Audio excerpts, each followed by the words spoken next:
Welcome back to another episode of The Run with Manny Wilson. I got a special guest here. He's joining me once again, Justin Black.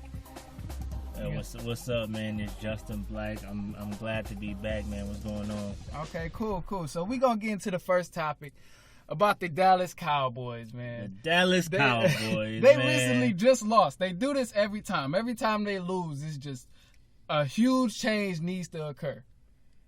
Do you think they need to go to drastic measures in terms of this week's loss, now that they lost again? Last week, they won, so people wasn't doing too much. They was like, oh, okay, it's all right. We can keep Jason Garrett. We don't need to make changes because we won. But now, come against the Titans last week, they lost, and now they need to make changes again. Let me hear what you're thinking about that, man. Let's hear it. The Cowboys have needed to make changes for years now, like especially at the head coaching position. But I think as of right now, to be honest with you, I'm not the biggest fan of coaches being fired like mid-season. So I would say just give him some respect and let him go at the end of the season. But it needs to be like a guarantee that he's leaving at the end of the season, because you have 2 weeks to prepare. You had a bye week. We seen Jason Garrett, I think he's at the Dodgers game. He was on the bye week. Him at the Dodgers game. Listen, I'm not one of those people, who say you need to be studying football 24/7. Right. If it's your bye week, go enjoy that. But, exactly. Make sure you're prepared for the game. Next week. Yeah, exactly. Come game time. But, that's just like if you lose, then we extra critical. You're at the Dodgers game. You're not studying film. You're not doing what you're supposed to do. Exactly. And as the head coach, you seem like you don't have your team prepared when you had an extra week to prepare. And Jerry Jones even said that. So, we talk about the head coach, but I think number one is really like Jerry Jones. Just he money just hungry. He just gotta. He said he's not firing Jason Garrett. Yeah, and that's the thing, because Jason Garrett is a puppet, and he's going to listen to whatever Jerry Jones says. I don't think they have a choice when you play with Jerry Jones. Exactly. That's the only team owner in the NFL who's making these type of decisions. It makes it obvious. Yeah. It might be other owners out there that's got the same kind of mindset or whatever, but he just makes it so obvious. What owner is doing interviews after games and all that? Come on, you can't be the owner and the head coach and the GM. You gotta choose your position. So it starts with Jerry Jones, and he has to do something. He has to let head coaches be head coaches.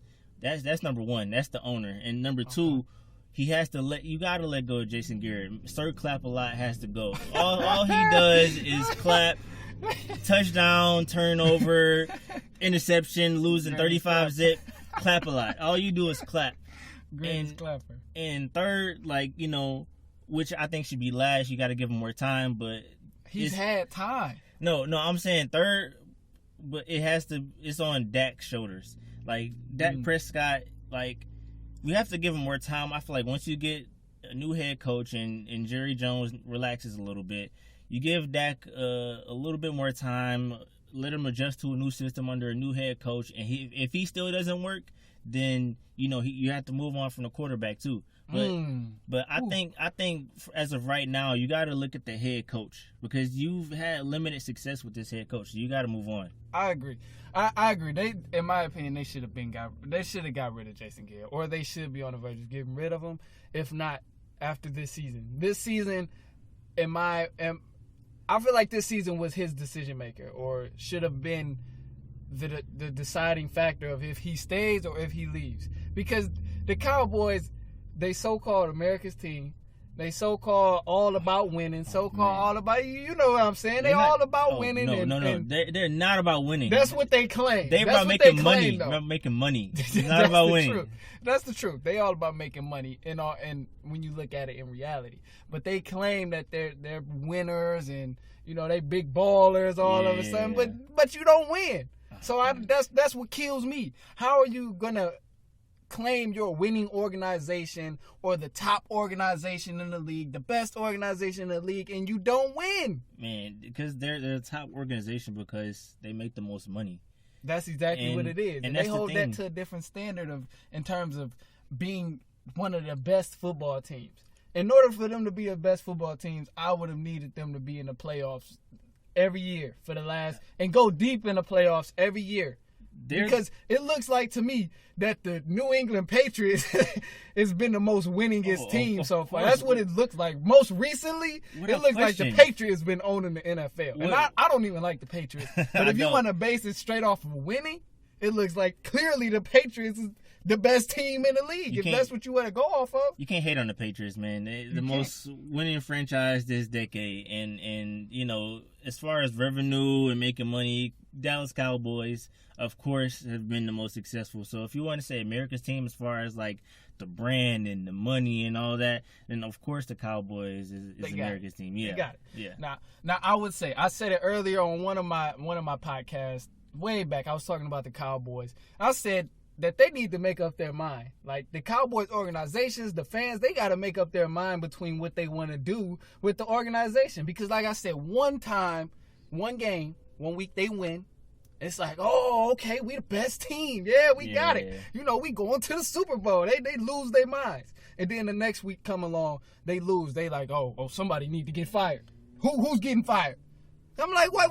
You need to make up your mind and stick to, are you going to stick with the coach or are you going to fire the man? Don't just go back and forth and flip-flop. That's just like a bandwagon junkie almost. So like I said, I mean, the head coach should have been gone. But when you have up and down games, I mean, even though the NFL is a lot about coaching, I think that's has a lot to do with the quarterback. Because if you look at the NFL, like mediocre quarterbacks have up and down games all the time. Like I'm not trying to compare Dak Prescott to Ryan Fitzpatrick, but Ryan Fitzpatrick, as we all know or should know, he's a mediocre quarterback. So he's going to have great games, he's going to have terrible games, and I feel like it's safe to say now that we can put Dak Prescott in that mediocre category.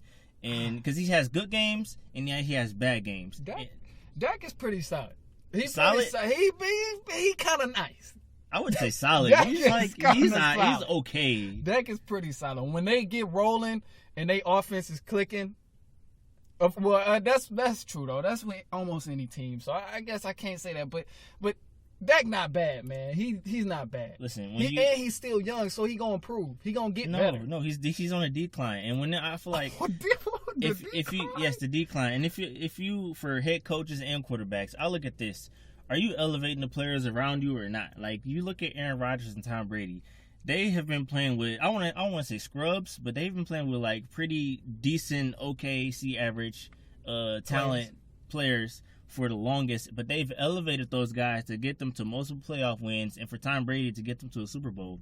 Dak Prescott, he needs an amazing team around him. He needs a Pro Bowl running back, Pro Bowl offensive line, Pro Bowl receivers. He needs why can't you elevate anyone around you? Why do you need all these things around you in order to succeed? But we don't know that for sure. It's kind of been tested a little bit, but we don't know. He's only 25. I wouldn't say he on a decline. Listen, a decline. That's young as a quarterback. People playing to 40 now. Listen, I would give him a couple more years with the Cowboys, and if he's still like putting mediocre numbers up, throwing for under 200 yards in football games, and you got to make a change. I got the solution right here. I got the solution.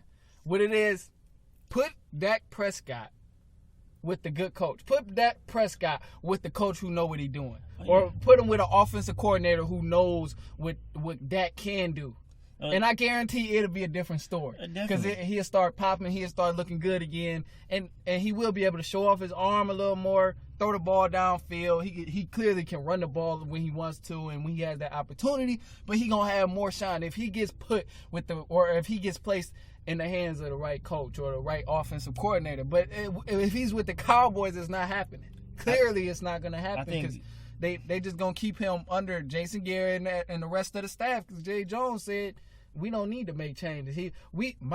This in my eyes, this is how I see it. My revenue, my checks is looking good after Sunday. That's the problem. That's the problem. My checks looking good after Sunday. Why we need to make some changes? I know, like when you losing is not that bad when you making all that money. So they don't really care. If I'm making that much money every Sunday or every Monday, whatever it is, I don't care. Yeah, exactly. And fans gonna keep coming to whatever I produce on the field. Exactly. Fans gonna show up whether we get spanked by 40, whether we win by 40. It don't matter. They gonna show up regardless. That's the real problem. Is these fans. These fans will always show up no matter what. if you hit Jerry Jones in his pockets, They loyal. man, They are loyal. man, if you hit Jerry Jones' pockets, man, then he will start making changes. He would, but he not gonna do that because they gonna keep coming to games. Exactly. It's that simple. As long as the fan base and other people continue to watch Cowboys and buy their merchandise and show up to the games, Jerry Jones ain't making no changes. Exactly. He just gonna keep looking at the check. Oh, okay, another big one. Ooh, we play a good team this week. I wonder how much I can make this time. Exactly. That's why these like teams that don't make as much money, they're hungry. Yeah, they are, and that's why the Cowboys been stinky for so long because Exactly. they don't care. It's just cowboy illusion, like we're still in the 90s. We still got Michael Irvin. Oh, it's like, not no. it.